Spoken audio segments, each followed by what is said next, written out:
उत्तिष्ठ भक्तजनदुःखविनाशदक्षे उत्तिष्ठ सर्वजगति जननि प्रसन्ने उत्तिष्ठ हे त्रिपुरसुन्दरी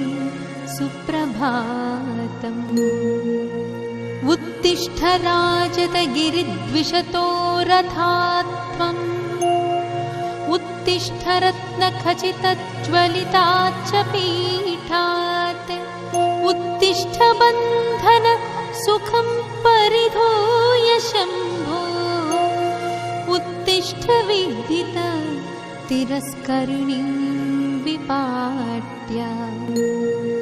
यत्पृष्ठभागमवलम्ब्य विभाति लक्ष्मीः यस्या वसन्ति निखिला अमराश्च देवा